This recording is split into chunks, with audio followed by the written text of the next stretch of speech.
الرحیم کلا ان الانسان لیطغی ان رآہ استغنی۔ خبردار،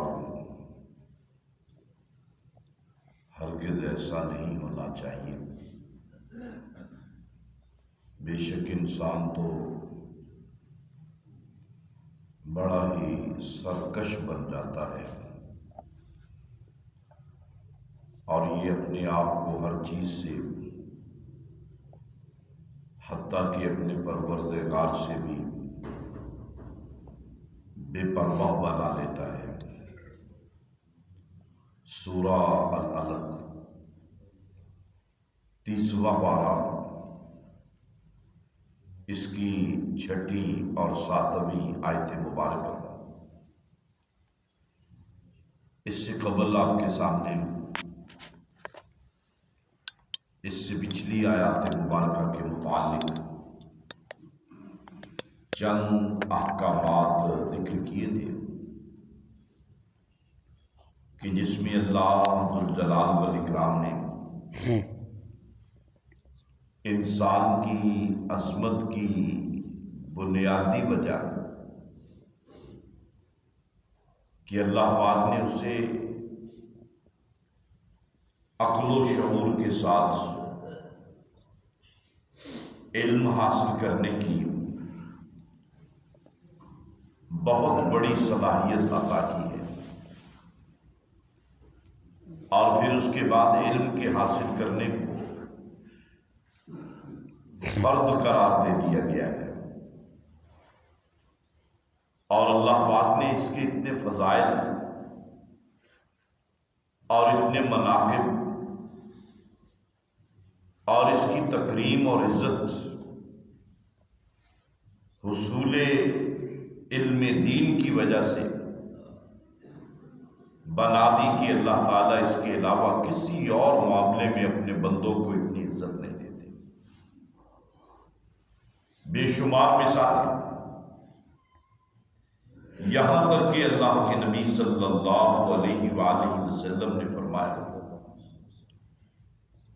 جب کوئی بندہ اپنے گھر سے باہر قدم رکھتا ہے اور اس کی نیت یہ ہوتی ہے کہ میں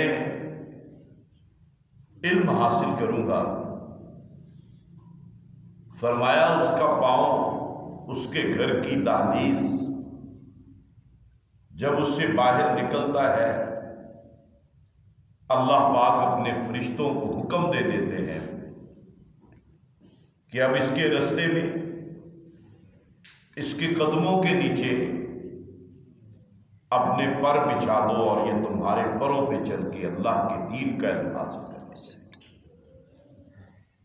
اور اسی طرح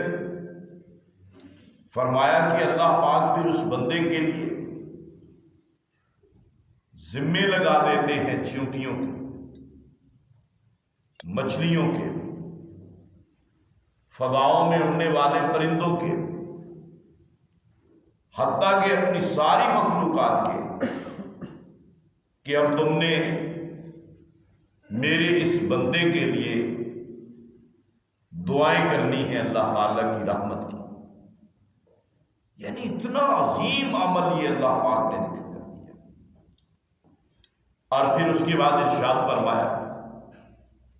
چند فضائل اس کے آپ کے سامنے کل ذکر کیے تھے کہ کلا ان الانسان لیطغی، خبردار ایسا ہونا نہیں چاہیے، لیکن ایسا ہوتا ہے کہ انسان جو ہے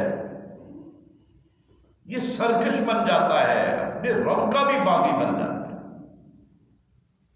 جس اللہ ذوالجلال والاکرام نے اسے پیدا کیا، جس نے اس کی ہدایت کا بندوبست کیا، جس ذات باری تعالی نے اس کے لیے زمین بنائی، آسمان بنائے، اس کا جسم بنایا، جسم کے اعضاء بنائے، ایسا ہونا نہیں چاہیے، لیکن یہ انسان پھر ایسا بن جاتا ہے کہ سرکشی اختیار کر لیتا ہے۔ یعنی اگر بندہ علم حاصل نہیں کرتا دین کا، اپنے رب کی پہچان ہی نہیں ہے اسے، اپنے خالق و مالک کے بارے میں بنیادی معلومات ہی نہیں ہے، اس کے ذمے اللہ تعالیٰ کے حقوق کیا ہے اسے پتہ ہی نہیں ہے، اب وہ انسان دنیا کے اندر جہاں مرضی بیٹھ جائے گا، اللہ پاک نے فرمایا یہ انسان اب سرکش ہے، یہ باغی ہے، وہ بظاہر لوگوں کے سامنے اپنے آپ کو جتنا مرضی عاجز انکسار شو کرے، بندہ سمجھے یار اس سے اچھا تو انسان ہی کوئی، تو یاد رکھیے جو بندہ اپنے رب کو نہیں پہچانتا اس سے برا انسان، جو اپنے خالق اور مالک کے حقوق کو نہیں پہچانتا اس سے بڑا باغی اور سرکش اور کون ہو سکتا ہے۔ ہم نے بھی اچھائی اور برائی کے اپنے پیمانے بنا لیے، ہم بھی اوروں سے بہت زیادہ متاثر ہو جاتے ہیں کہ جی قرآن تو ہمارے پاس ہے لیکن عمل تو وہ یورپ والے کرتے ہیں، وہ فلاں کرتے ہیں، وہ فلاں کرتے ہیں، یہ بھی محض پراپیگنڈا ہے۔ سب سے زیادہ جرائم اگر ہوتے ہیں وہاں پہ ہوتے ہیں، کسی بھی قسم کا جرم لے لیں، چوریاں لے لیں، ڈاکے لے لیں، قتل لے لیں، زنا لے لیں، ریپ لے لیں، وہاں پہ ہوتے ہیں، اور پھر اپنے رب کو بھی وہ لوگ پہچانتے نہیں ہیں، اپنے خالق اور مالک کی ان کو حیا نہیں ہے، کوئی شرم نہیں ہے، لیکن اس کے باوجود ہم سمجھتے ہیں کہ وہ بہت اچھے لوگ ہیں۔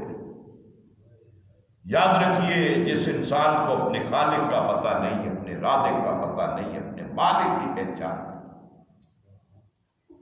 اور اپنے اس کائنات کے اندر سب سے بڑے محسن کے بارے میں علم نہیں ہے، ہم اسے سمجھتے ہیں کہ وہ اچھا ہے، ہرگز ایسا ہے۔ اللہ تعالیٰ کو پہچاننا یہ بنیادی علم جو ہے وہ ہمارا اس کی سب سے پہلی یہی ضرورت ہے۔ اسی لیے فرمایا اقرأ باسم ربک الذی خلق، اب پڑھیے اپنے اس رب کے نام سے جس نے تمہیں پیدا کیا۔ اپنے خالق کو پہلے پہچانے، اپنے خالق کا سب سے پہلے حیا کرنا ہے، اپنے خالق کے حقوق جو ہمارے ذمے ہیں ہم نے سب سے پہلے ان کو ادا کرنا ہے۔ اور آپ صلی اللہ علیہ وآلہ وسلم نے فرمایا تھا کہ اے میرے صحابہ، جانتے ہو کہ اللہ رب العالمین کا تمہارے اوپر کیا حق ہے،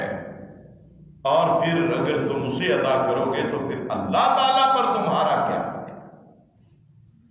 فرمایا صحابہ رضوان اللہ علیہ مجمعین نے کہ یا رسول اللہ صلی اللہ علیہ وسلم آپ کی بتلا دی۔ آپ نے فرمایا اللہ تعالیٰ کا تمہارے دل میں حق ہے کہ صرف ایک اللہ کی عبادت کرو، اس کے ساتھ کسی کو شریک نہ بناؤ، اور اس کے بعد فرمایا کہ اگر کوئی بندہ اللہ تعالیٰ کا یہ حق ادا کرتا ہے پھر اللہ تعالیٰ کے ذمے بھی یہ حق ہے کہ اللہ تعالیٰ اپنے بندے کو جو ہے وہ جنت الفردوس کے اندر داخل، یہ سب سے بڑا حق ہے۔ ہمارے یہاں عام طور پر یہ بات کی جاتی ہے کہ دیکھیں جی بندوں کے حقوق پورے کرنے چاہیے، اللہ تعالیٰ تو اپنے حق معاف کر دیں گے، بندوں کے حقوق پورے کرنا بھی ضروری ہے، لیکن اللہ تعالیٰ اپنے سارے حق معاف نہیں کرے گا۔